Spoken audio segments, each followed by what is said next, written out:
How does it feel to be a rejected child? How does it feel to live with the knowledge and awareness of your worthlessness and uselessness? How does it feel to know that you have no support and that all you have is yourself? Every day was like a struggle for survival. More than anything, I wanted to come home after school, wash my hands, change my clothes, and sit down at the dinner table with a hot meal waiting for me, and my mother asking, "How are you doing, little girl? How was your day at school?"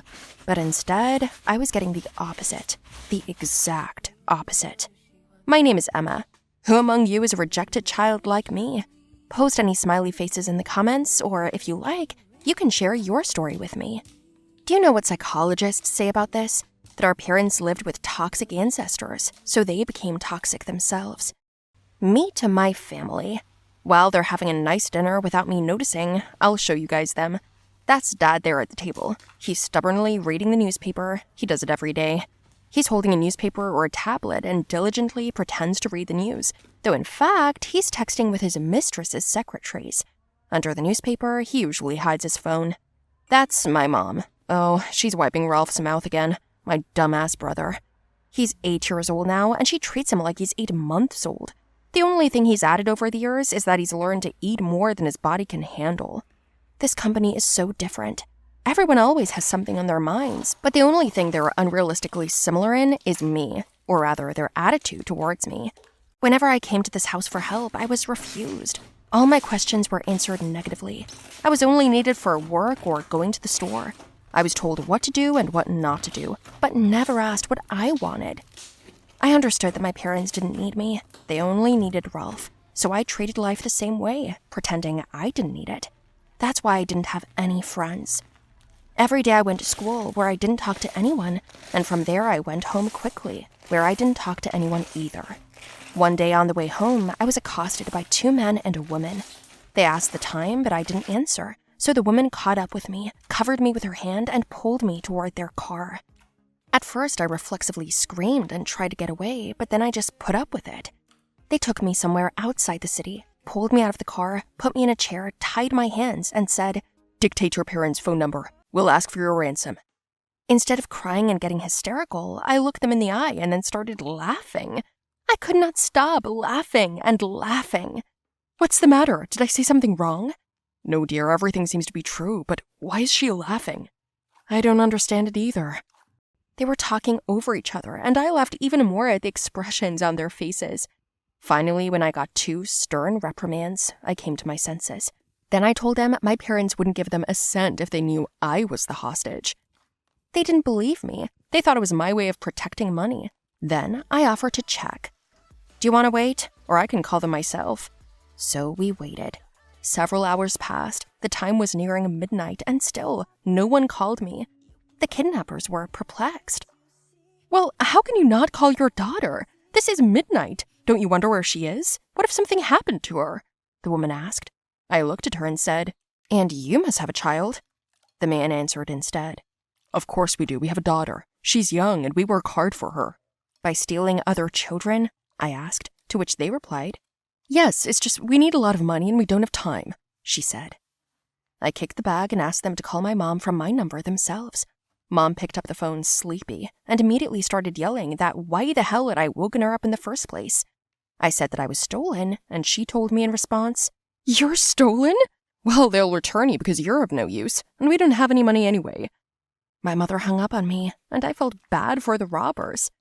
We sat in silence, and then I began to cry quietly, sobbing.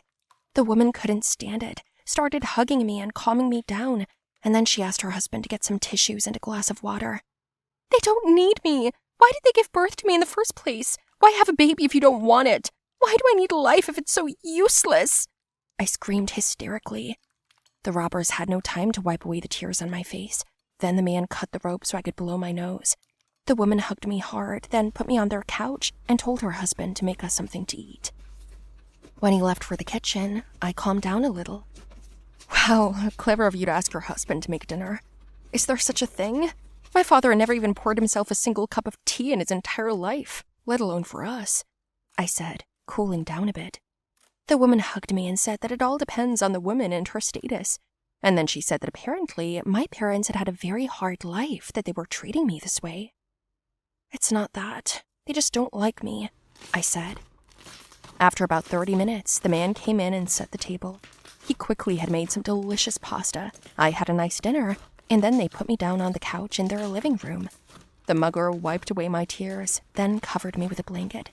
Somehow, this was the best moment of my life, and even though it was all temporary, I felt as good as being home or something.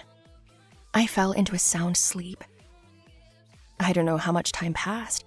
When I woke up in the middle of the night, I saw the man and woman sitting across from the TV, watching TV and laughing together, and most importantly, they were under the same blanket, cuddling and giggling. I wanted so badly to lie down next to them. I went over with my pillow, and the woman opened the plaid.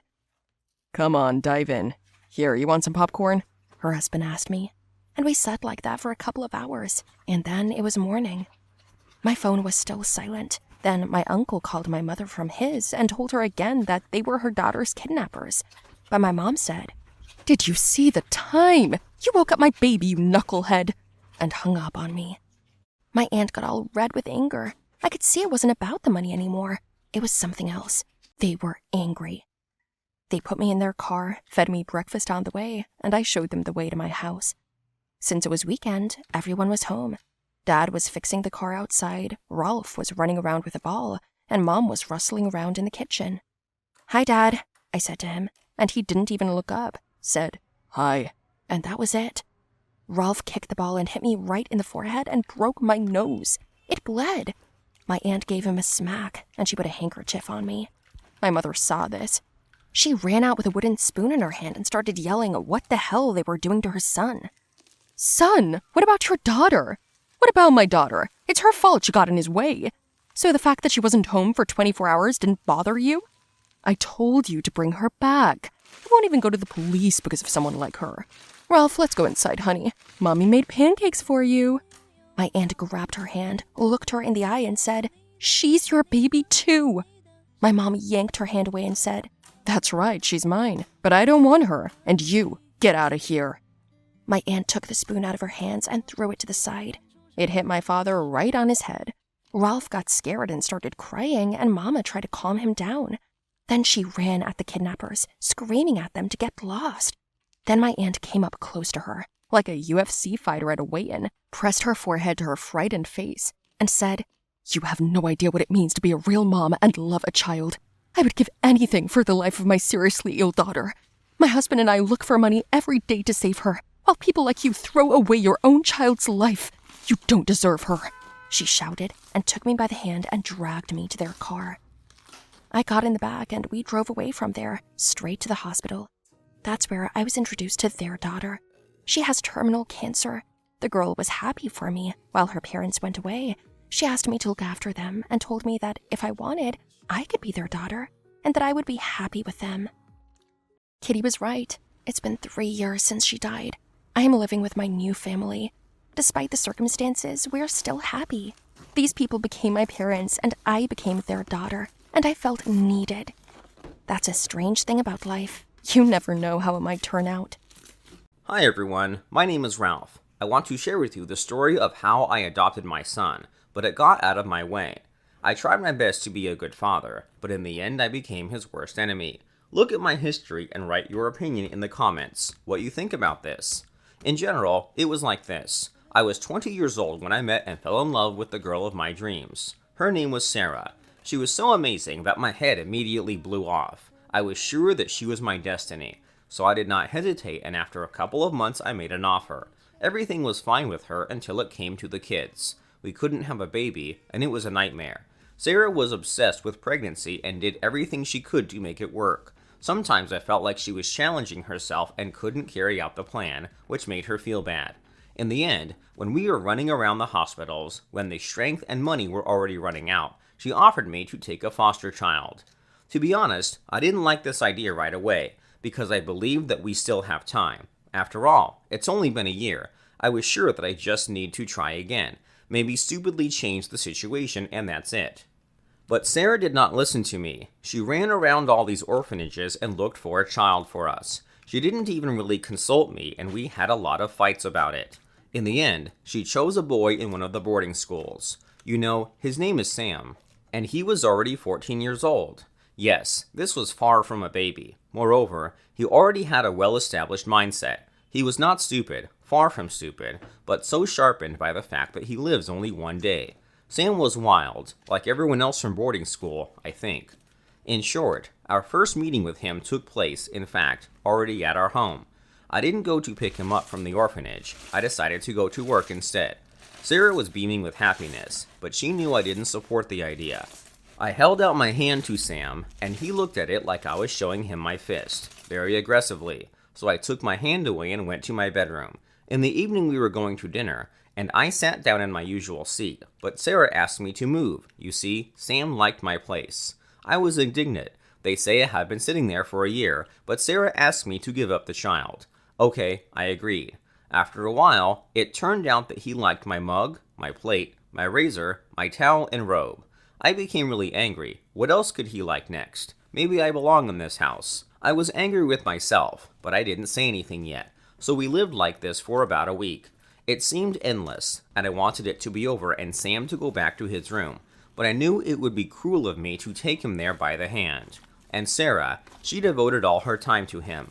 Didn't even pay attention to me, didn't talk to me, didn't look at me, and didn't even listen.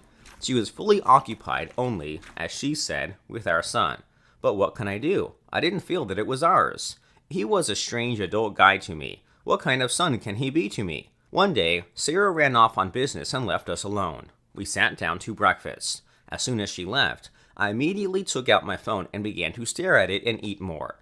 Sam turned up the TV and looked at it. A few minutes later, I heard him rummaging in the purse that Sarah had left behind. The guy took her wallet, pulled out the money, and put it all back. I'm just freaking out from such impudence. Why did you take someone else's money? Not even shy, I asked maliciously, and Sam says to me, it's not your money, I want to take it. I tried to explain to him that this is our money and that he is like our son and so we do not have in the house, but brazenly told me that Sarah is his new mother and that she loves him more than me and that very soon I will not be in this house. And then I burst out. I got angry. I started yelling at him, and then Sarah came in. She saw such a picture, Sam is still an actor, immediately fell to the floor and pretended to hit him. I told him it wasn't true, that he'd made it up, but Sarah wouldn't listen. Well, then Sam said I yelled at him for stealing money when he didn't take it. Sarah reached into her wallet and couldn't find any money, so I told her to check his pockets. Sam turned them out and showed them that they were empty. But how is this possible? I saw it myself. Then Sarah came up to me and felt my pockets, where she found the money. How did he manage to slip them to me and when? Do you understand what happened after that? That's right, Sarah kicked me out of the house. Sam got his way, he pushed me out, and now he had no boundaries. He took my rightful place. Sarah didn't even look at me as I packed my bags, and the nasty guy opened the door for me and waved goodbye with a grin. I was so angry. I went to see my colleague. It's good that he took me in and told him about the situation. Then he asked me to stay with him temporarily and come up with a plan to get back. A colleague said that there would probably be a time when Sam decided to steal from Sarah very big and that this would require proof. Of course, not all at once, but it's worth waiting and catching the moment. First of all, on the advice of a colleague, I wrote to Sarah that I love her, but since there is no place for me in the house, I am leaving for my homeland. She knows where I'm from. It was important that she knew I wasn't here and that Sam found out. As we all knew, as soon as I kind of left, the little bastard got really fucked up. While Sarah was at work, he didn't go to school, threw parties at our house, drank alcohol, and smoked drugs. I caught it all on camera. Sam stole a car from our neighbors and got drunk behind the wheel. He crashed the car and immediately called Sarah and said it was all my fault. That is, her husband. Yeah, in this state, he forgot I wasn't around. I could hear everything, sitting nearby from behind the bushes and filmed everything. 30 minutes later, Sarah arrived. She was dealing with the neighbors. At this time, Sam's friends managed to escape, and he took something to cut off. Sarah wrote out a check for car repairs and then went to the house to deal with it. I technically climbed to the second floor and sat next to the window to listen in on the conversation. Sarah told him that I was out of town, and then she cried bitterly, saying that it was hard for her to be with him. Instead of asking for forgiveness, Sam raised his hand to her and slapped her to the face. Sarah was in shock and asked him not to do it, but he hit her again. I couldn't stand it and climbed through the window. They were both in shock. and then I show them the video. Sam didn't know what to say, and Sarah started to cry even more. Everything was clear. Yes, we got the baby back. My wife realized that we are not ready to raise such an adult child. So for now, we agreed to become parents of our baby, and then we'll see. And then we'll see. And then we'll